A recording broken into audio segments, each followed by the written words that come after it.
Hello. And welcome to Panther Sports Zone. I'm Brewer. And I'm Crawford. Starting off, the men's basketball season unfortunately came to an end against top seed Alcorn State in the opening round of the SWAC tournament. Prairie View opened up the contest with a 16-8 lead in the first half before a 10-3 run by the Braves made it a one-point game. The Panthers extended that lead once more as all starting five for the team scored a bucket, taking a 39-34 lead into halftime. After the half, both teams doubled down defensively, scoring a combined 35 points in the period. In the final seconds of the game, following a missed Alcorn State bucket, the Panthers turned the ball over as the Braves were 5 for 26 from downtown, made their 6th three of the game, tying at a 54 all. The game was sent into overtime when the Panthers couldn't quite hold on, falling 63-64. Junior Jeremiah Gambrell led the Panthers with a 20-point effort, going 6 for 14 from behind the arc and had 3 rebounds, 1 assist, 2 blocks, and 2 steals. Dwayne Cox and Jawan Daniels added 16 and 12 points respectively, with Daniels grabbing a season-high 16 rebounds, his 5th double-double of the season. The Panthers finished the season with an 8-19 overall record and 8-10 in the SWAC.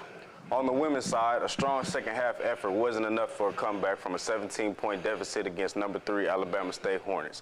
The Panthers took a 12-6 lead with 3 minutes and 36 seconds left in the first quarter before the Hornets responded, closing an 8-0 run to end the first. The Panthers scored just 6 points in the second quarter off of a 2 of 14 shooting effort.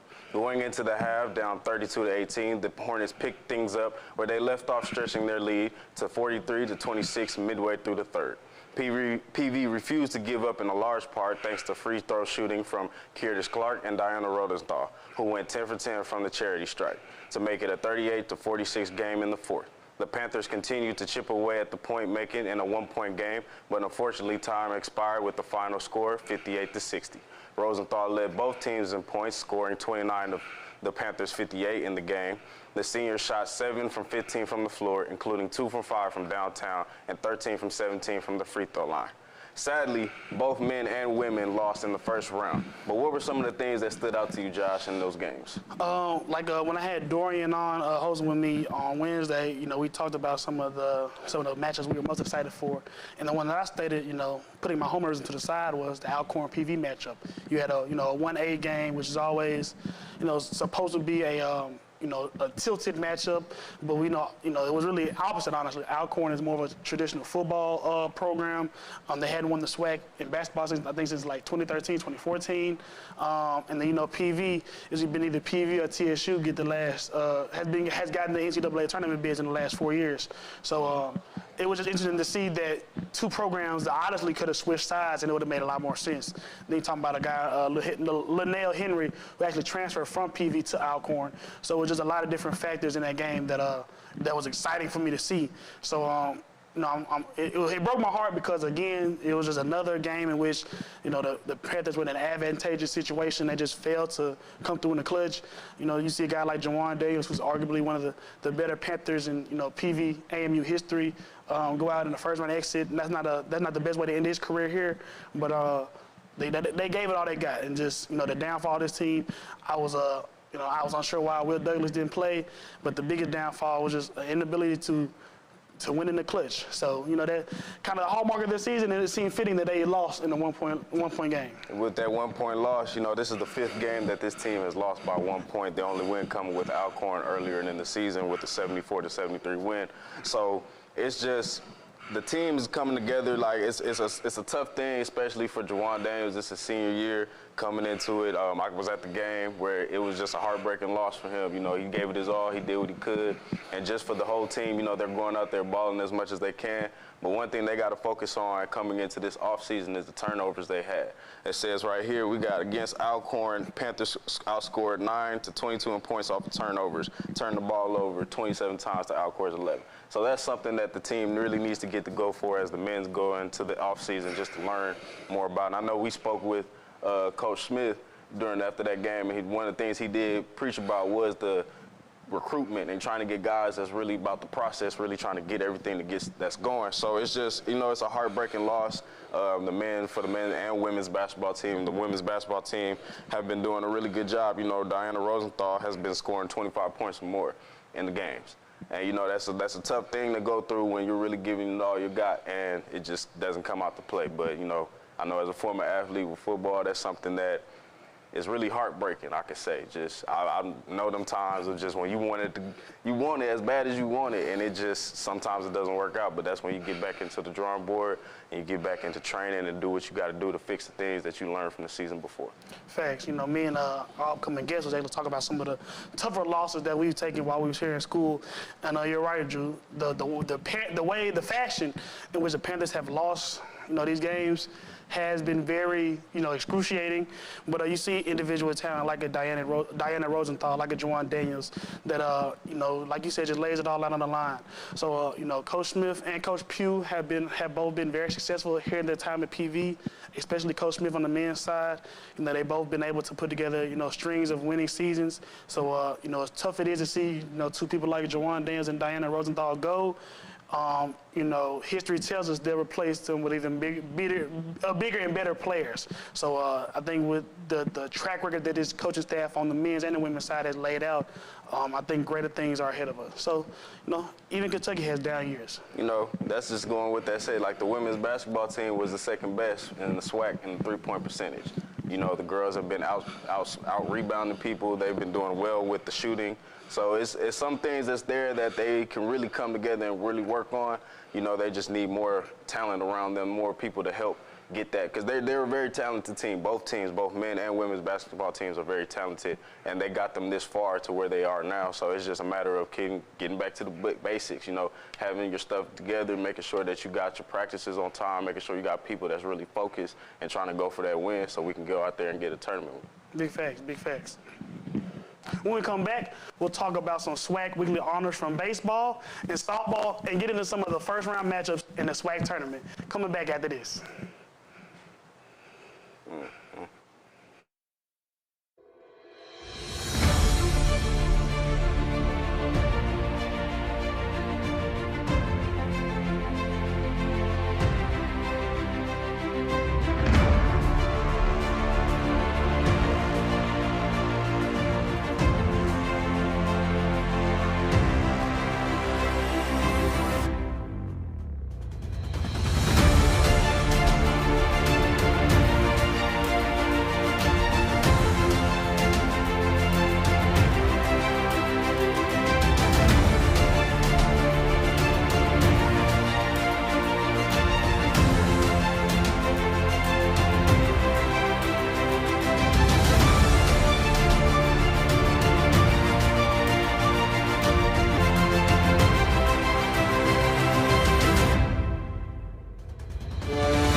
Welcome back to Panther Sport. Welcome back to Panther Sports Zone.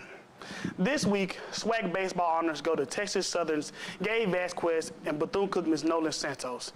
Vasquez went 10 of 18 at bat in 4 games with 8 RBIs. He finished the week with 10 hits, 5 runs, 4 doubles, 3 triples, and a home run. Complete stat line.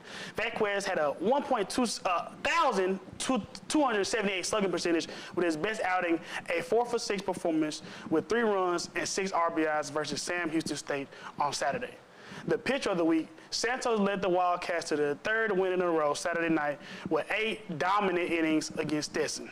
He allowed no earned runs while giving up just 2 hits and no walks with 11 strikeouts. His performance led BCU to his first shutout of nearby Stetson in the history of the 2 programs. The 2 teams had met exactly 100 times previously. Continuing with weekly honors, the SWAC announced their softball players of the week as Alabama State once again swept both awards, tabbing Jasmine Dodd and Bailey Greenlee as hitter and pitcher of the week. Dodd finished the week hitting a .438 during the Black and Gold tournament for the Hornets. She finished 7 for 16 with a 56.3 slugging percentage and a .438 on base percentage. Dodd scored 3 runs and drove in another 4, along with collecting a pair of doubles. She also struck out for just once in 16 official at-bats, and for the second straight week, Greenlee was selected as pitcher of the week, starting 3 for 4 games this week, finishing with a 1-2 record in her appearances. One of those losses in the circle came in the extra innings to ULM, where the Warhawks scored 3 runs in the 8th inning. For the week, Greenlee finished with a 3.15 earned run average and allowed just 16 hits in 20 innings while striking out 13 and walking just 4. Here are some of the rest of the scores from the first round of the SWAC basketball tournament. On the men's side, number 2 Texas Southern narrowly defeated number 7 Jackson State 54-50. Number 3 Grambling State upset number 3 Southern 60-58, and number 5 Alabama A&M held off number 4 Florida A&M 61-56. On the women's side, number 7 Grambling State took down number 2 Alabama A&M 62-54, and number one Jackson State made it 35 straight wins against a SWAC opponent with a 78-67 victory over number 8 Arkansas Palm Bluff. And number 4 Southern edged out number 5 Texas Southern 68-67. Which of these results were you most surprised by, Drew? Well, you know, I think for me it had to be probably Grambling State coming around and taking it from another number 7 seed, taking down a number 2 seed. That's a big deal right there just for a team in the back end burner. You know, we talk about teams that, like in the NBA or any time like that, that's a low seeded. Normally those times, those type of players or those type of teams don't really make it that far. But we also have those players and teams that really do make a difference and really change the dynamic of what it's supposed to be. So I think that Grambling State coming at, we did beat Grambling State, and they're over here trying to beat Alabama A&M. It's just a great little thing just to see that going on. I think for me personally, it's got to, you know, actually, you know, statistically, it's supposed to be the closest matchup, the 4-5 matchup on the men's side of the bracket, talking about Florida A&M and Alabama A&M. You know, Florida A&M is a first as an inaugural season in the SWAC, in the basketball season. They've had a really good year. Got a top 4 seed, obviously secured a top 4 seed. MJ Randolph, you know, kind of their guy, their version of Jawan Daniels, actually led the NCAA in minutes per game, over 38 minutes a game. So that tells you how reliable and how much, you know, how important he is to that team. And I was just surprised because, you know, Alabama A&M is, again, one of those programs like Alcorn, not traditionally a tough basketball, you know, program, university. Versus Florida A&M, they have a pretty good history at basketball, and I don't think Alabama A&M has anybody individually as good as MJ Randolph. So I was most surprised to see them lose in the first round because I thought they could have been a potential, you know, dark horse candidate to get the whole thing. So my question to you is, out of the teams that's still left in the tournament, who you think is going to be able to take it off? On the women's side, I think Jackson State, the unanimous kind of champion. I think Amaya Williams, you know, she's a beast. You heard me say it, 35 straight wins against a SWAC opponent. Don't see any reason why in the next 3 that'll be any different, honestly. So I think, like I said, the women's side is pretty secure. On the men's side, it is pretty interesting. Honestly, I think 2 of the better teams were in the first round matchup, talking about Texas Southern and Jackson State. So obviously, you know, Jackson State's eliminated. Texas State gets a little bit of a boost. And like I said, I thought that Florida A&M was kind of a dark horse. So, man, I don't even know if I can kind of say this on PV Airways, but I'm thinking Texas Southern's probably going to take the SWAC bid this year. I think so, man. It's looking like, you know, that's what it's shaping up to be. Because I said, obviously, we're eliminated. Florida A&M's eliminated. Alcorn, like I said, I don't see them as a traditional number 1 seed going all the way. So, yeah, I think Texas Southern's the best team left in the SWAC. A brief update from the SWAC. The number 3 seeded Alabama State held off number 7 Grambling State 74-59 earlier today. Led in scoring by guard Jayla Crawford with 22 points, and 2 other Lady Hornets scored in double figures for ASU. Alexis Holt put up 24 of GSU's 59 points in the loss. Alabama State moves on to the finals, where it will play the winner of Jackson State and Southern tomorrow. March 12th, tip-off begins at 1:30 p.m. Coming up next, we have all HBCU American and two-time All-SWAC first defensive team, Drake Cheatum. Stay tuned after the break.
And welcome back to Panther Sports Zone. Today we have defensive back from PV's football team, Drake Cheatum. How you doing today, Drake? I'm good. Thanks for having me.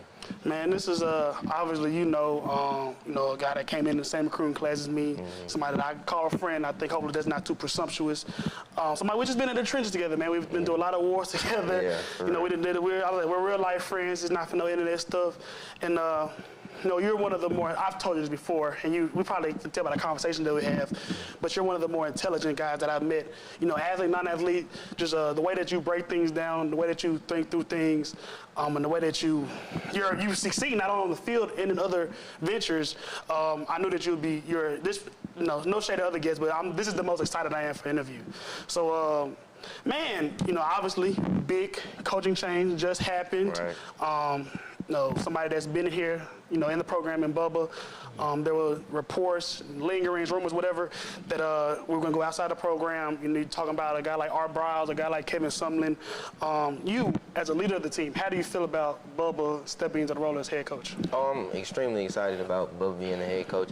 I feel like he's a good fit, somebody who's already been in the program and knows everybody. It's not really too many coaching changes. Everybody's pretty much the same, and we got pretty much the same team to try to get back to the SWAC West Championship again and hopefully win it this time. I like how you said it. Yeah. Let me ask you this, because I know my partner is going to want to interject.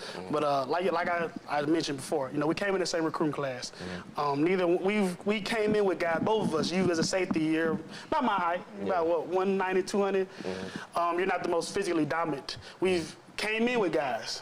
We've seen guys transfer in here that were more physically dominant, or more, had the better height, weight, speed combination. What has allowed you to succeed as, the credential named two-time SWAC All-First Team, HBCU All-American? What has allowed you to succeed to that level, despite not being a guy that's 6'3", 220? I feel like football is played from this part of the, upstairs. It's really more exercising the mental side of the game, knowing that, I'm not the biggest safety, I have to play myself a certain way, and that way I don't put myself in bad situations with the bigger guys. So just knowing what you can do and playing the game mentally first before you play it physically. Drew? You got guys like Tyrann Matthew, like not tall dudes that's out there balling against dudes that's 6'3", 6'4". So as long as you got the heart, that's all that matters.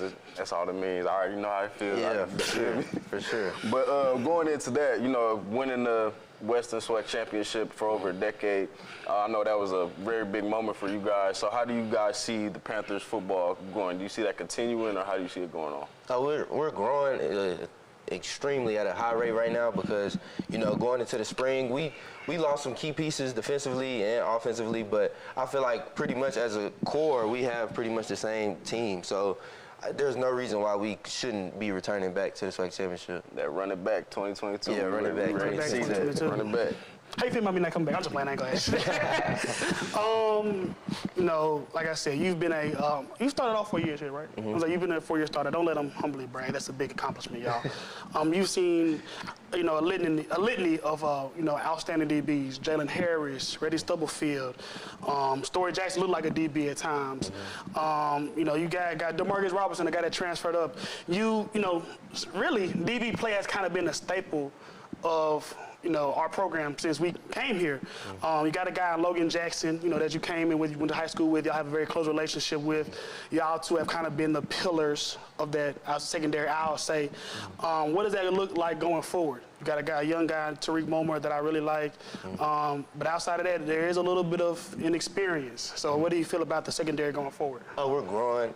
Because as a unit, I feel like, you know, me being an older guy now, I try to take those younger guys up under my wing and try to teach them, you know, what's the right way of doing things, you know, how to carry yourself, not only on the field, but off the field too as well. So, you know, guys like Tariq Milmore, Kyron Smith, younger guys, Haggerty, guys that's just still growing.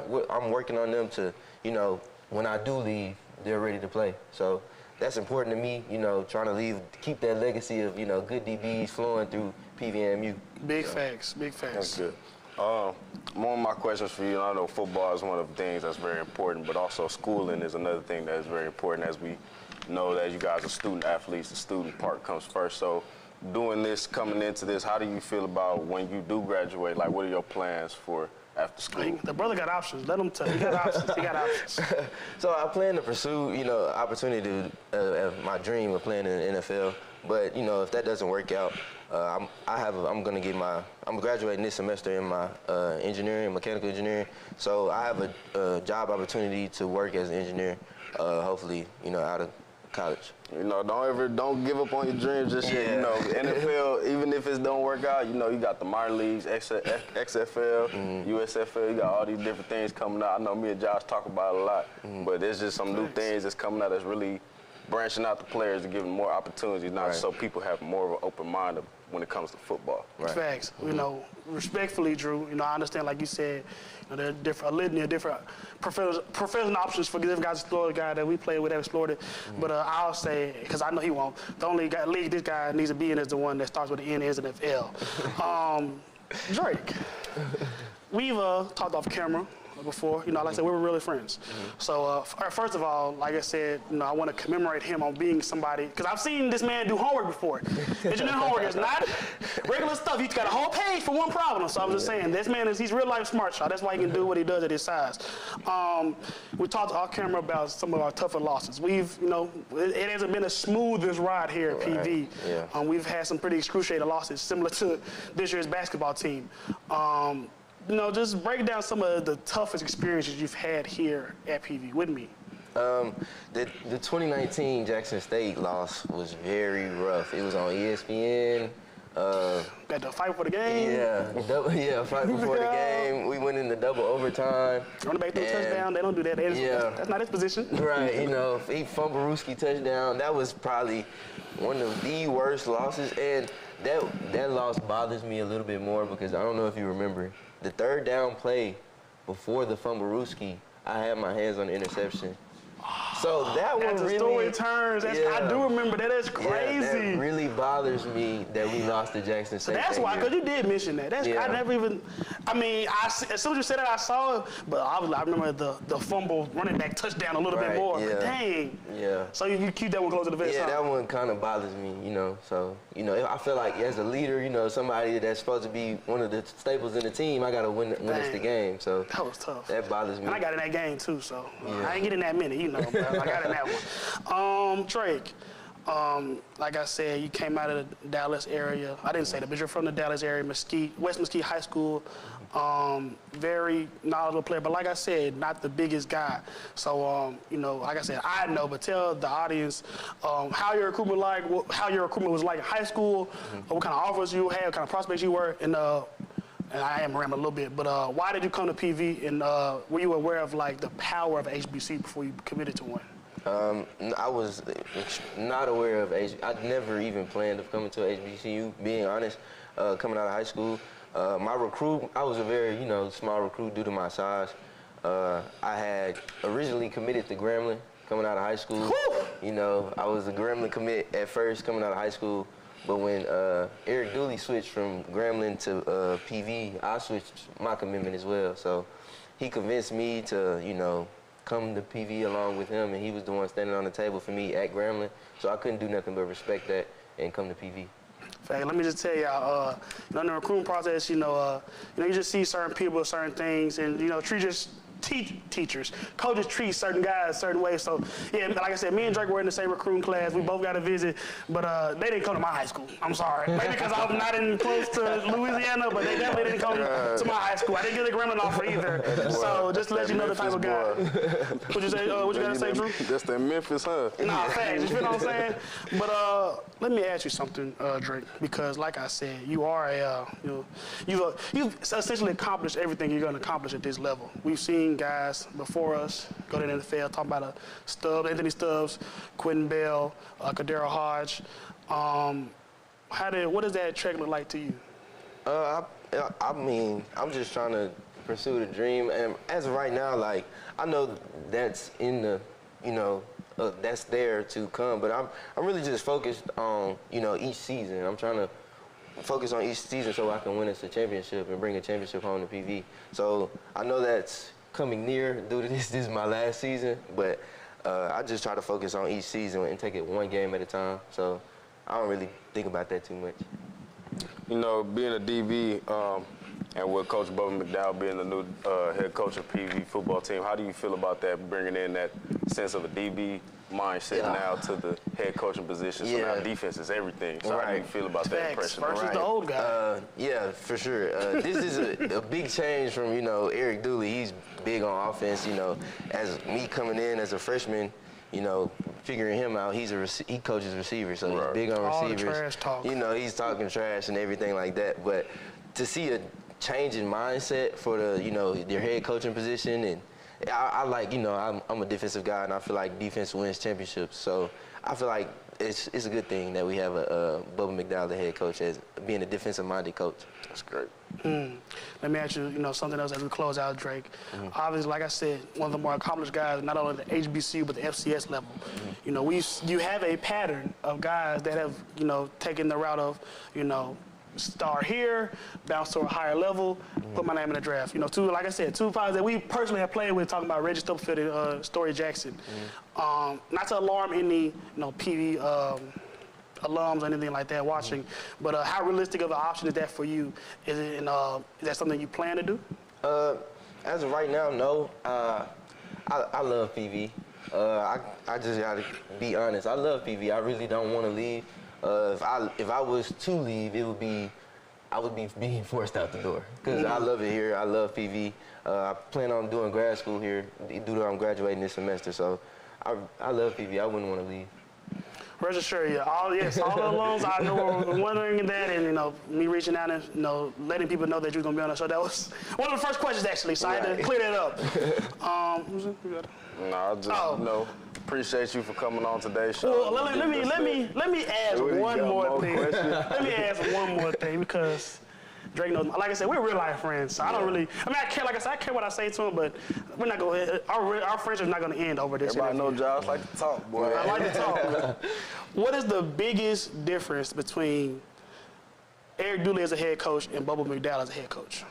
The biggest difference,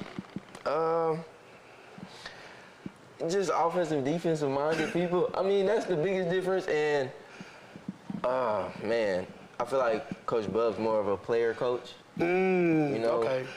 Dooley was a little more stricter on us. Bubba's more of a player's coach. He's gonna, talk to you and have conversations with you. More friendly guy. So that's really the only difference that I can see as of right now. I feel like you can take us out. No, offense might score, but defense wins games. You feel me? You heard Offense gonna that. put people in the stands. Defense gonna win the game. Always, Exactly. always. Well, that'll be all for Panther Sports Zone. Make sure to tune in with us after spring break on March 21st to get more PV sports and sports information around SWAC at 5:30. Once again, I'm Brewer. I'm Josh Crawford. And we're signing out.